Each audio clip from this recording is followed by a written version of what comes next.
Et pour conclure cet après-midi d'échange, nous avons l'immense plaisir de recevoir Monsieur Serge Abran, vice-président VO du groupe PSA France. Et nous allons aujourd'hui plus précisément parler de la marque Citroën et de toute la réflexion qu'elle opère sur ces labels. Je vous prie de vous asseoir, Monsieur Abran.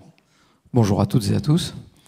Alors le postulat de départ de cette journée, c'était la prime à la conversion. Juste pour avoir une indication, vous, quelle analyse vous en faites pour vos différentes marques et est-ce qu'il y a effectivement un effet prime à la conversion, comme certains l'ont évoqué? En effet, la nouveauté, c'est que le VO avait accès à cette prime à la conversion et je pense que tout le lobbying qui a été fait de ce côté-là a été positif. Donc on voit aujourd'hui, tout à l'heure vous vouliez avoir un chiffre, c'est 15% à peu près. Ça représente à peu près 15% des ventes aujourd'hui. Donc la prime de la conversion est significative pour nous. Comme à chaque fois, quand on met en place des primes de ce type-là, on a un peu le mix de nos ventes qui baisse un petit peu. C'est-à-dire que le prix moyen baisse un petit peu sur ce type de véhicule. Alors, est-ce que vous pouvez nous rappeler les quelques chiffres clés là aussi de l'activité VO de Citroën en France? Parce qu'on parle beaucoup des difficultés sur le VN, mais sur le VO, c'est plutôt dans une dynamique assez positive. En effet, on a bien fonctionné en 2017 puisque on a battu le marché, on fait plus 4,2%, donc on voit qu'on est dans cette dynamique avec 155 000 véhicules. C'est une tendance forte de toute manière du groupe PSA puisqu'on veut mettre l'accent sur le VO depuis un petit bout de temps puisque c'est inscrit très concrètement dans vous savez, dans le programme Push to Pass du groupe. Alors vous vous intéressez, on a eu l'occasion de faire un sujet récemment ensemble et un spectre de VO plus large. Et justement, maintenant, vous animez le réseau sur les occasions jusqu'à 8 ans et non plus seulement jusqu'à 5 ans.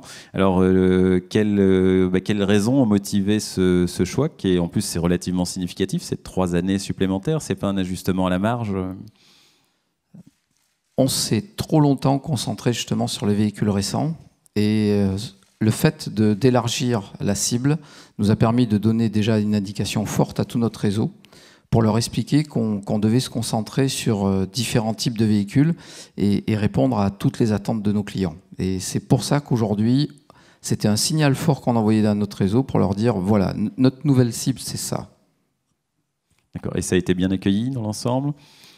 Oui, parce que très concrètement, par rapport à tout ce qu'on a entendu jusqu'à présent, vous vous rendez compte que le marché VO est en train de bouger et on a un lien très fort avec notre réseau. Et les retours, c'est qu'il y avait une attente par rapport à cela. Alors parmi les choses qui bougent, on voit notamment les offres locatives qui se multiplient sur le VO et d'ailleurs des VO parfois anciens. Est-ce que vous pensez là aussi que c'est une tendance durable, comme beaucoup de gens le pensent? Et tout simplement parce que vous dites aussi que ça participe d'une réassurance client sur laquelle il faut travailler de plus en plus. En effet, aujourd'hui, en tout cas, le monde est en train de bouger de manière significative sur ce sujet. L'offre locative que nous avons mis en place sur le VO est en progression sensible, puisque c'est plus 45% qu'on a réalisé entre 2016 et 2017. Pour nous, c'est une tendance lourde et je crois que je l'ai entendu tout à l'heure, on doit traiter un client VO comme un client VN et il faut qu'on change justement notre vision de ce côté-là. Est-ce que ça a eu une incidence sur le management de votre pricing du coup des VO? Forcément, serait-on tenté de dire, mais... C'est-à-dire que là où vous travailliez avant sur uniquement un pricing facial, vous êtes obligé aujourd'hui de travailler sur un loyer et donc regarder tout le coût de détention. Donc en effet, aujourd'hui, on se focalise là-dessus. D'accord. Et lorsqu'on a préparé aussi le sujet, vous nous disiez qu'il y avait énormément de missions de coaching VO actuellement au sein du réseau. Alors qu'est-ce que ça recouvre et quels sont les points saillants sur lesquels vous travaillez? Parce que j'imagine qu'il y a des plans d'action après, qui dit coaching dit plan d'action. En fait, on est passé à une deuxième étape. Nous avions jusqu'à présent des missions de coaching qui étaient qui était très concentré sur les standards, c'est-à-dire vérifier si les drapeaux étaient bien en place, si les voitures étaient bien rangées, si le prix était bien indiqué. On a considéré qu'on devait passer à une autre étape et à donner une orientation beaucoup plus business à ce coaching. Donc le coaching aujourd'hui tel qu'on le lance depuis début juin, il vient, je dirais, juste avant que le client rentre chez nous, jusqu'à l'après-livraison, en passant bien sûr par tout le lead time de préparation. Donc vous voyez que c'est un coaching qui est concentré sur le business. Et est-ce que vous travaillez aussi sur l'appréhension des nouvelles voies de sourcing, puisqu'il y a Free2Lease maintenant qui génère des flux qui là aussi j'imagine sont appelés à devenir de plus en plus significatifs, et ce qui pour le coup n'existait pas il y a encore quelques années. Absolument, et ça va complètement dans le sens de ce que j'ai expliqué sur le fait qu'on élargissait jusqu'à 8 ans. Free2Move, qui est donc la nouvelle marque qui a lancé le groupe, commence à nous alimenter avec des véhicules qui sont un peu plus anciens, un peu plus kilométrés. On a vu depuis le début de notre séance à quel point c'était intéressant pour notre réseau, donc on est amené à recommercialiser ces autos, et oui, en effet, c'est un flux qui est intéressant pour nous. Et comment vous travaillez pour équilibrer et fiabiliser justement votre sourcing actuellement ? En fait, un constructeur a différentes possibilités de sourcing. Le premier, et celui qui, à mes yeux, est vital, c'est tous les produits packagés. Pour moi, c'est quelque chose qui est assez important, c'est stratégique pour nous.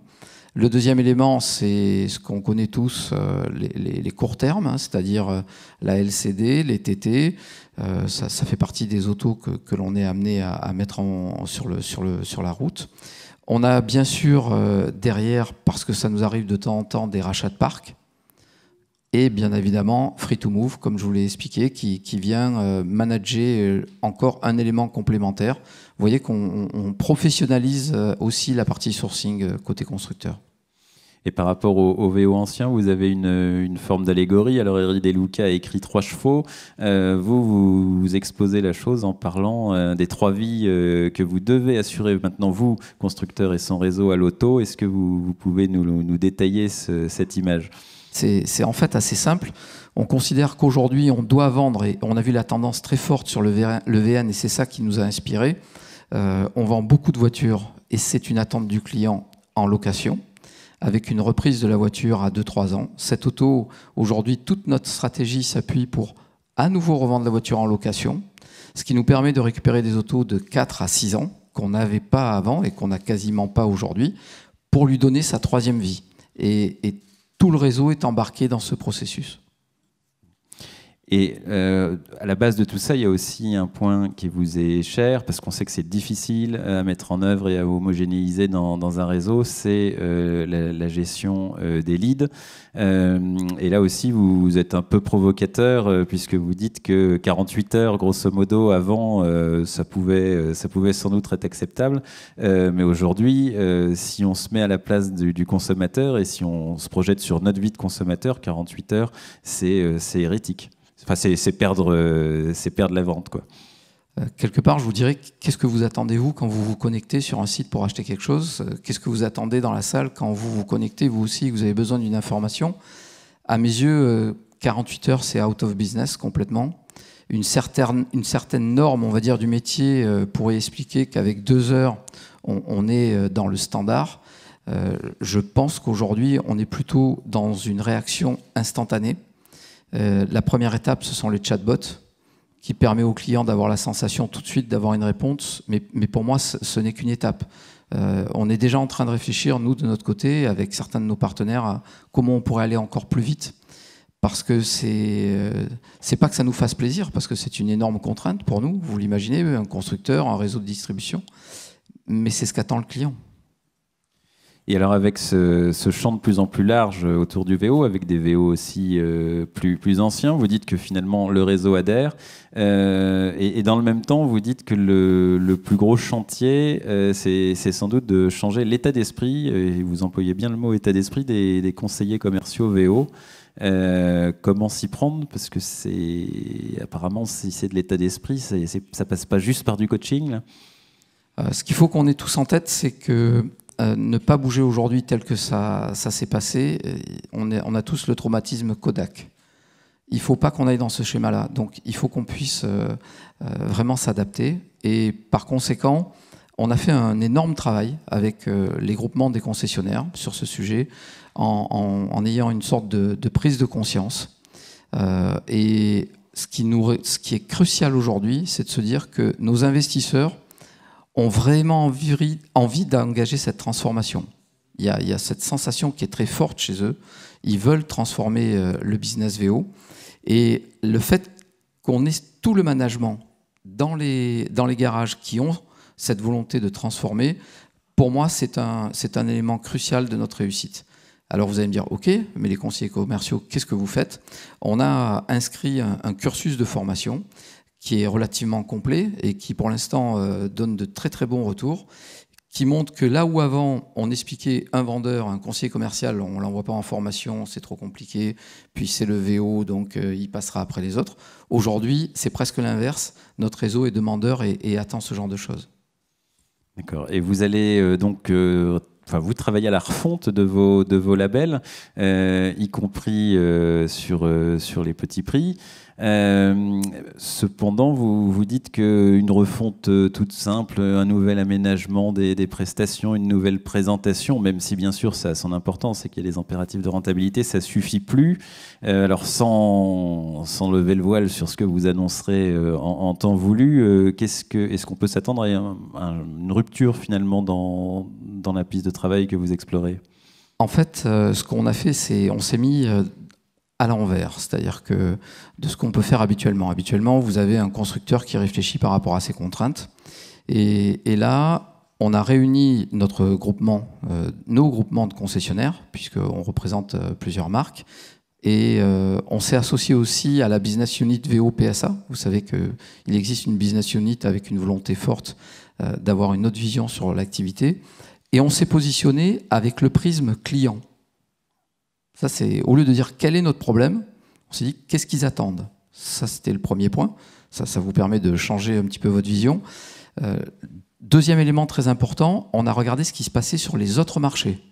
Parce que là aussi, il y a des tendances qui peuvent être intéressantes. Donc, on ne s'est pas focalisé que sur la France. Et troisième point, qui va peut-être vous surprendre, mais on a regardé aussi les autres produits et comment ils se comportaient. Là, je parle hors automobile, pour se dire, tiens, comment on peut faire vivre une marque dans un environnement un peu particulier, puisque vous vous rendez bien compte que le marché VO, il est souvent multimarque. Et toute la réflexion, elle a été construite là-dessus, et ça nous a permis aujourd'hui de définir des tendances lourdes sur lesquelles on est en train de travailler et sur lesquelles on est en train de finaliser pas mal de choses. Il y a des secteurs d'activité qui sont un peu benchmark ou il n'y a pas de dominante? Je vais vous prendre juste un petit exemple, mais ça va vous éclairer un petit peu vers quoi on pourrait peut-être aller demain. Quand vous allez aux Galeries Lafayette ou au printemps, vous pouvez retrouver du Guerlain à côté de Lancôme. D'accord? Mais il n'y a pas de mélange de genres. On est dans l'univers Lancôme ou on est dans l'univers Guerlain. Et pourtant, on est aux Galeries Lafayette. Donc c'est tout un travail, vous voyez, ça nous a fait réfléchir pour nous dire et comment on fait justement pour faire grandir le VO, avoir une autre vision, la vision du client, tout en respectant les marques, ce qui est fondamental bien sûr. D'accord. Et sur les VO qu'on a évoqués à petit prix, finalement, on en a parlé à plusieurs reprises, au cours de cette journée. Il s'agit d'aller conquérir des territoires C2C, aux particuliers. Là, j'ai envie de vous reposer la question que j'ai posée tout à l'heure à un autre intervenant. On en entend parler quand même depuis des lustres. Alors, est-ce que vous pensez que là, il y a une réelle opportunité? Enfin, j'imagine que oui, ou alors est-ce que ça va être difficile? On se rend compte qu'aujourd'hui, nous sommes dans un monde où nos clients veulent être rassurés. Ils attendent des engagements. Le client en tant que tel, sur beaucoup de sujets. L'achat du VO sur un supermarché, c'est quand même anxiogène. Et je crois qu'on a une opportunité de ce côté-là qui est fantastique, parce que qui mieux qu'un constructeur peut venir apporter des engagements et cette réassurance. Donc oui, je suis convaincu aujourd'hui qu'entre ça et les offres de produits packagés, on a une opportunité qui est fantastique. Mais vous craignez quand même aussi que de nouveaux entrants puissent s'immiscer dans le jeu, me disiez-vous. En tout cas, vous êtes vigilant. Il faut toujours, en tout cas, être dans une solution de veille. Mais si on est concret, on se dit, en France, mis à part les GAFA, tous les canaux, tous les acteurs sont présents. On serait aux États-Unis, je vous dirais, Amazon a un poids énorme dans la distribution de voitures. Mais pour l'instant, en Europe, on pourrait se dire qu'il pourrait venir. Mais à ce stade-là, on a tout le monde en face de nous, mais vraiment tout le monde. Je crois que pour résister dans ce métier, il y a deux solutions. Un, être agile. Agile, ça veut dire s'adapter aux attentes de clients. Et deux, être professionnel. Et vous avez évoqué la business unit mise en place pour le VO, qui est quand même un signe fort et qui prouve que là, c'est plus du tout le parent pauvre, pour rebondir à la question que j'ai posée à Monsieur Freza. Et justement, j'ai envie de vous poser cette question. Est-ce que, pour conclure, entre le développement des offres locatives, hein, qui implique des retours, le marché des flottes qui progresse et qui continue de progresser d'ailleurs, et pas seulement en France, et les solutions de car sharing qui sont promises à un développement plus ou moins rapide, ça c'est une autre question. Est-ce que finalement le VO va pas avoir le rôle de pivot essentiel? Et d'ailleurs, est-ce qu'au sein de grands groupes comme le vôtre, les frontières entre le VN et le VO vont pas être redessinées et réinventées par rapport à ce qui devrait être une nouvelle donne relativement rapidement? Je pense que la pierre angulaire là, du sujet, c'est la valeur résiduelle. Et par conséquent, vous avez dit, il n'y a plus de barrière entre le VN et le VO à mes yeux. Et en tout cas, je peux vous dire qu'au sein de PSA, il n'y en a pas dans l'échange, dans la construction des opérations. On est dans une approche qui, elle, est globale.